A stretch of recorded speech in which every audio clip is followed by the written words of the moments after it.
Salut, c'est Thomas, et aujourd'hui on va parler de peut-être ça, parce que déjà eu des impressions qui ratent au fond du bac, ou alors qui n'accrochent que partiellement au plateau, ou votre nouvelle imprimante qui dit «Ah, il n'y a plus rien sur le plateau», et effectivement, il n'y a rien sur le plateau.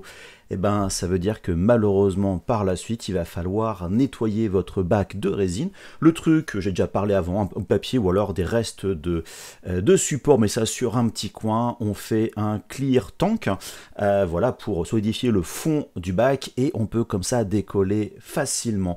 Alors, ça marche très très bien, mais il faut avoir des restes de support sous la main, avec des rafts relativement grands, voilà, donc histoire de récupérer le fond, vous voyez ici sur le modèle. Et j'ai designé ce qu'on appelle le Litchi Cleaner, qui est un petit outil à imprimer qui est vraiment dédié à accrocher en fait ce résultat de Clean Tank avec des petites accroches comme ça en dessous. Et pendant cette vidéo là, je vais vous expliquer comment je l'ai fait dans Fusion 360 et après justement comment on l'utilise. Bien évidemment, je ne vais pas tout expliquer de A à Z sur Fusion 360, c'est assez classique. Bref, je commence par faire un sketch où je vais créer un cercle. Alors, je l'ai commencé à environ 6,5 mm de large, qui va servir en fait de cercle central pour ces petits patins qui vont accrocher la résine. J'en fais un deuxième sur le côté et là je vais faire une copie multiple, en fait une copie radiale, voilà, selon le centre pardon, du cercle qui est au milieu. Je fais 6 copies, alors voilà, c'est vraiment une base là-dessus. Je vous cache pas que j'affine au fur et à mesure, là je sélectionne tout, je fais une extrusion de 1,5 mm, le tout en fait c'est faire une extrusion qui est assez logique par rapport à la résine que l'on va devoir en fait accrocher par la suite, qui est quand même pas très épaisse. Et là je vais recommencer en fait un sketch similaire mais avec des cercles de 3 mm dessus, pareil, symétrie radiale avec 6 copies, donc voilà, c'est deux fois le même process. Et là je vais faire un plan de construction décalé un petit peu plus haut et je vais avec une projection au niveau du sketch récupérer le cercle qui correspond à celui du pavé au centre. Donc là, alors je suis passé sur le modèle que j'ai un peu modifié donc par la suite. Je vais faire un loft, qui est un lissage je crois en français, pour créer des tubes entre justement ces différents cercles en tant que nouvel objet, nouveau body. Je vais recommencer cette fois-ci sur un des côtés et un central. Par contre j'ai changé le type de profil pour être en mode direction, donc voilà, partir sur quelque chose de perpendiculaire au niveau des tracés, un nouveau body. Et là c'est pareil, je vais le sélectionner, sauf que je vais faire aussi une copie circulaire, voilà, donc de type body. Je sélectionne le corps en lui-même, l'axe central, je le prends directement sur l'origine, donc l'axe Z, voilà. Au lieu d'avoir 3 copies par défaut, j'en fais 6, histoire de tout aligner. Et voilà, j'ai déjà en fait l'élément central de mon Litchi Cleaner, c'est-à-dire les bases, et de quoi connecter l'ensemble. Je vais combiner tous les éléments ensemble, voilà, histoire de faire plus qu'un seul et unique objet. J'avoue que j'aime mettre avec des bodies séparés et après fusionner quand c'est nécessaire. Et vous voyez, ça commence comme ça à affiner. Je vais appliquer un chanfrein sur les différentes arêtes donc de ces patins, voilà, d'environ 1 mm, ça va me laisser 0,5 de hauteur, vraiment histoire que ma résine fusionne le plus possible avec mon modèle. Et je rajoute, alors plutôt pour l'esthétisme, je vous le cache pas, voilà, un filet sur le bord. Alors j'expérimente souvent, 1 mm c'est pas assez, 1,5, bon pas trop mal, 2, allez. Ça devrait être relativement cool. Je fais vraiment du visuel là-dessus, je ne cherche pas l'ultra précision au niveau du design du modèle. Oui, ça commence à être relativement sympa. Maintenant, je vais faire un petit peu la petite tige, je mets en vue dessus pour créer donc un nouveau sketch et je vais chercher, voilà, cette forme, c'est pas une cartouche, je ne sais plus comment ça s'appelle en fait en français, voilà, que je fais pareil un petit peu à la louche. Bien sûr, je vais peut-être modifier ça par la suite. 4 mm de large, c'est assez épais en fait au final, je me dis, ah, peut-être un peu trop épais. Je mets à 3 et là c'est plus centré, j'ai un problème de contrainte, tout simplement. Je vais donc voilà, essayer de déplacer, c'est mon centre qui n'est pas fixé, donc je prends une contrainte de type fixe que je choisis au milieu, et là je peux modifier directement le diamètre de ma forme, de mon sketch, pour passer à 3 mm, et je n'ai plus qu'à faire une extrusion. Pareil, je fais un petit peu au pif, voilà, j'ai fait à 30 mm, je le fais dans les deux sens, histoire que la partie basse fusionne aussi avec mon design, et bien évidemment je passe en mode join pour bien fusionner les deux. Pareil, là aussi je suis allé un petit peu au pif, je ne vous le cache pas pour la forme. Donc voilà, alors je suis peut-être un petit peu trop haut, voilà, je descends un tout petit peu. Je suis vraiment sur le côté pratique. Et bien sûr, j'ai fait différentes itérations pour affiner tout ça. Je continue avec un sketch, histoire de faire sur le dessus une petite poignée pour m'aider à manipuler ce liquid cleaner. J'ai simplement fait un décalage du sketch que j'ai récupéré par projection. Voilà, du contour. Maintenant, je fais une extrusion de ma sélection, relativement simple, environ 3 mm et demi. Et là, pour changer un petit peu le design, je voudrais incliner, voilà, le dessus. Vous allez comprendre par la suite pourquoi. Donc, je définis bien le pivot pour la rotation au niveau de l'outil Move, pour être bien centré, les accroches, c'est génial, et je donne de l'angle. Pourquoi? Parce que je vais l'imprimer en fait à plat sur le dessus et avec un angle pour que ça s'imprime mieux. Là, je mets un petit, voilà, un petit chanfrein.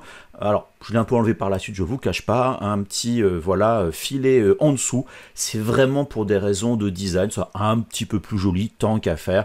Donc là, je cherche pas à me dire, tiens, je vais mettre 1,5 mm, 1,2 mm, peu importe. C'est plutôt le côté joli que je cherche, voilà, à avoir. Alors, je voudrais alléger un petit peu la quantité de résine. Donc, pour ça, je crée un sketch sur le système d'accroche. Je vais faire un rectangle. Je fais très souvent les rectangles par le centre, j'avoue, en ce qui me concerne. Pareil, je le fais un petit peu au pif. Je me dis, wow, c'est pas très bien placé. Je le déplace, je l'étire. C'est aussi l'avantage des sketchs lorsqu'ils sont pas trop contraints, c'est qu'on a de la liberté. Et maintenant, avec l'extrusion, je vais extruder de façon négative en allant chercher la surface de l'autre côté. Et voilà, j'ai mon ouverture un petit peu droite, pas de problème. Petit filet comme ça, un petit congé arrondi, excusez-moi, je mange les termes à chaque fois, assez cool. Pareil sur le côté, et mon design comme ça s'affine au fur et à mesure. Alors j'ai appliqué différents comme ça filets, vous voyez ici congé sur les côtés à droite à gauche.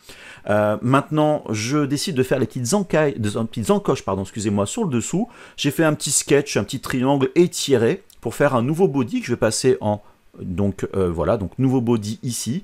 Donc vraiment cette forme là je vais la soustraire des petits patins, donc j'ai fait voilà une forme très très rapide sur le côté. Je vais le dupliquer comme ça avec l'outil de copie multiple. Je vais faire dans deux directions, c'est-à-dire pour l'avoir à droite et à gauche. Donc là j'ai commencé qu'un côté, je me dis non non voilà, je veux quelque chose de symétrique et j'ai modifié la densité. Alors je vous le cache pas qu'au fur et à mesure de ma création, je suis revenu un petit peu en arrière sur ces éléments-là pour trouver effectivement la bonne densité et la bonne taille, de façon que ça n'aille pas trop sur les côtés du modèle. Voilà, donc j'ai un petit peu cherché. C'est l'avantage en fait de Trike Fusion 360, c'est qu'on peut facilement revenir en arrière, ce qui est relativement cool. Donc voilà, donc toutes ces petites lignes ont été relativement faites. Je vais créer donc ici, voilà, un nouveau sketch.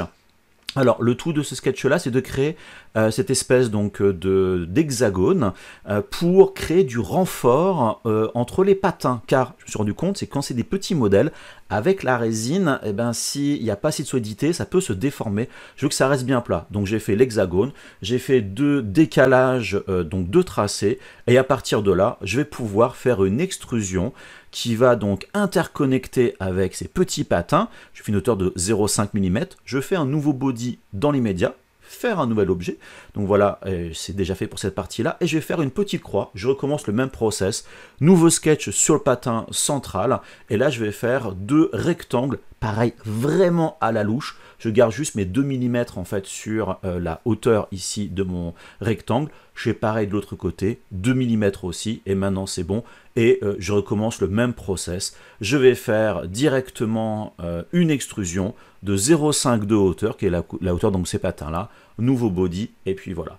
Donc ça, c'est vraiment du renfort, et ça va augmenter aussi la surface d'accroche de la résine. Alors là, j'ai caché temporairement donc les petites lignes pour faire par la suite donc les encoches, et là, je fusionne le tout avec l'outil d'assemblage, et je rajoute, c'est pareil aussi pour l'esthétisme, mais aussi augmenter un petit peu cette surface d'accroche au niveau de la résine, des petits filets un petit peu partout, à l'extérieur, à l'intérieur, puis je trouve ça plus joli. Alors, je ne vous le cache pas qu'à taille réelle, c'est vraiment très peu visible. C'est toujours le problème quand on modélise en grand sur un écran. Des fois, on perd un tout petit peu la notion de taille. Des fois, on se rend compte que voilà, on va faire un petit arrondi qui va faire 0,5 mm, 1 mm. C'est rien en fait au final. Donc voilà, c'est plus pour moi le côté psychologique, parce que j'aime bien faire des jolies choses le plus possible. Donc voilà, donc là on a finalement tous les éléments on va dire, relativement important de fait. Il n'y a plus que ce détail, voilà là-dessus. Je raffiche toutes mes petites tiges que je vais donc soustraire. Et donc vous voyez ici, là j'augmente un tout petit peu, vous voyez, à l'usage, j'affine tout ça. À vous de trouver effectivement ce qui va bien vous correspondre. J'élargis un petit peu, je fais vraiment attention à ce qui va être sur les bords pour éviter d'avoir des tout petits entailles vraiment sur le bord du modèle qui pourraient laisser des tout petits morceaux de résine se balader. Il faut que ça reste relativement costaud. Alors c'est pareil, je me suis rendu compte, ah ouais, c'est peut-être un tout petit peu trop haut, les entailles et tout, donc voilà, j'ai modifié ça, j'ai sélectionné toutes les faces supérieures et je les ai descendues de pas grand chose, de 0,1 mm, c'est vraiment ridicule on va dire, mais ça me paraissait important. Au niveau voilà, du modèle, j'ai aussi donc légèrement déplacé vers le haut l'objet principal ou vers le bas, voilà vers le bas ici, histoire d'agrandir en fait ces renfoncements. Et vous voyez pourquoi en fait je descends à l'intérieur, c'est que je voulais que les encoches aient une découpe négative pour que la résine rentre à l'intérieur et s'accroche bien quand ça va se solidifier. Je peux faire une extrusion droite, non, je voulais que ça soit vraiment des encoches négatives. Et là maintenant, je n'ai plus qu'à tout simplement soustraire tous ces éléments-là de l'objet principal pour faire une découpe donc négative de type cut. Et vous voyez que là, je me retrouve avec mes découpes effectivement faites. Je n'ai plus qu'à cacher bien sûr ces petits bodys qui m'ont servi à rien. Et vous voyez ces encoches toutes faites avec ce retour à l'intérieur pour mieux accrocher. Alors voilà, c'est mon design, je dis pas que c'est le meilleur, mais au final, ça marche relativement bien. On a un objet qui marche bien. Alors, je me suis rendu compte que l'angle sur le dessus était un petit peu trop important, je l'ai un peu plus incliné. En imprimant en fait le modèle, vous allez voir donc par la suite, histoire que mon impression n'ait pas de surplomb. Et voilà le design final. J'ai un peu changé le milieu, j'ai mis le logo Litchi Slicer avec juste une extrusion d'un logo SVG. J'ai un petit peu affiné les entailles pour qu'elles soient un petit peu plus larges par rapport à ce que j'ai fait avant. Donc voilà, donc c'est vraiment le design final fait pour être imprimé sur le dessus. Et là, je le montre, voilà, là-dessus, en mode inspection, une découpe. Voilà, en fait, le tranchage que va faire Litchi Slicer. Je vais vous montrer donc juste après pour voir donc au niveau du modèle et se rendre compte que l'angle était suffisant et je n'avais aucun îlot qui pouvait traîner. Et j'ai bien sûr importé mon design dans Litchi Slicer et je vais vous expliquer donc quelques petites choses. Déjà l'orientation du modèle. Alors comme je le disais il y a quelques instants, vous voyez la partie sur le dessus ici sert en fait à imprimer directement le modèle sur le plateau. Pourquoi? Car si vous l'imprimez tel quel, ces petites encoches que vous avez là, à cause de la surexposition des premières couches, ça va fusionner, ça va gonfler, vous allez perdre de l'efficacité et en plus il va falloir décoller tout ça du plateau. Le but est de protéger cette partie-là le plus possible de façon à ce qu'elle soit bien évidemment efficace au maximum lorsque vous allez faire cette opération de clean tank, donc voilà cette couche surexposée pour nettoyer votre bac. Alors je vais dans la section layout d'organisation de mon plateau, dans rotation, vous avez ici sur le plateau on plate, il y a une petite flèche qui apparaît pour dire cette face-là, eh ben, je veux qu'elle soit en contact du plateau et hop, ça fait une rotation et la partie donc supérieure finalement arrive tout en bas et cette partie là va être imprimée sur le plateau. Vous remarquez une petite chose, il y a une petite encoche à cet endroit là, je n'ai pas parlé pendant la phase de design, je vais la rajouter un petit peu par la suite. Ça va permettre, et vous allez voir donc par la suite, vous vous en rappellerez, de décoller plus facilement mes objets du plateau avec une petite spatule. Vous allez pouvoir passer votre spatule en dessous et faire un peu levier et détacher directement le modèle du plateau. Et vous vous rappelez aussi, j'ai changé un petit peu la rotation de cette face du dessus pour qu'elle soit moins inclinée. C'est de façon qu'on ait un angle là-dessus directement pour que ça soit en fait une impression un petit peu en biais, pas trop parallèle, notamment par rapport aux dernières couches. Alors, vous allez voir, d'ailleurs, je vais revenir dans quelques instants là-dessus. Mon modèle ici, voilà, a été placé. Bien évidemment, vous pouvez faire des copies donc de ce modèle-là. Je vais faire une copie. Alors, j'aime bien garder la fonction de garder finalement l'organisation. J'aime bien organiser moi-même le plateau. Et voilà, la copie l'une sur l'autre. Je peux très bien, comme ça, continuer, refaire encore une copie de cet ensemble-là, toujours le Keep Arrangement. Et voilà, j'en ai fait 4. Vous pouvez bien sûr continuer à en faire plus, à vous de voir. Et là, j'ai envie de dire, on peut commencer à imprimer. Petit point très important, les paramètres d'impression. Alors, évidemment, cela dépend de votre imprimante 3D, de la résine que vous allez utiliser. Je vous montre ici le seul paramètre qui est important à prendre en compte, hormis bien sûr le paramètre d'exposition, c'est l'épaisseur des couches. Ici, ça a été défini sur des couches de 100 microns. s'il vous plaît, n'imprimez pas en 50 microns ou 25 ou 30 microns. De 1, ça sert à rien, c'est une perte de temps. Et en plus, vous allez perdre quelque chose par la suite, c'est-à-dire vous allez perdre en fait un grain appliqué directement sur les motifs du dessous. Autre point optionnel, si vous avez la version Pro Litchi Slicer, c'est d'activer la compensation donc de résine. Alors moi, j'aime utiliser la fonction pixel gris avec une valeur, pas de 0,3 mais de moins 0,3 mm. En gros, ça va me rogner les premières couches avec des pixels gris au niveau du contour, donc d'environ 0,3 mm, avec des pixels de 30% de luminosité. Ça va éviter ce qu'on appelle l'effet de patte d'éléphant. Les toutes premières couches, vous vous rappelez, sont surexposées et souvent ça part vers la largeur. Et bien là, en exposant moins le contour, ça va moins déformer le modèle et donc on va garder un design un petit peu plus cohérent. Mais franchement, c'est un détail. Pourquoi je parle de ces 100 microns? Je vais activer ici, dans le petit engrenage, vous avez le mode Layer Thickness Preview, qui va afficher, si on zoome ici, vous voyez, c'est les épaisseurs des couches, ça simule ces couches de 100 microns. Voilà, c'est que visuel, mais ça suffit quand même pour mieux comprendre le modèle. Et vous voyez, les entailles ont été faites dans le sens de la longueur, finalement dans le sens de la pente du modèle. L'intérêt pour moi, c'était surtout d'avoir, vous voyez, ces couches-là, ici de 100 microns, elles vont monter d'un cran à chaque fois. C'est-à-dire des petits paliers de 100 microns.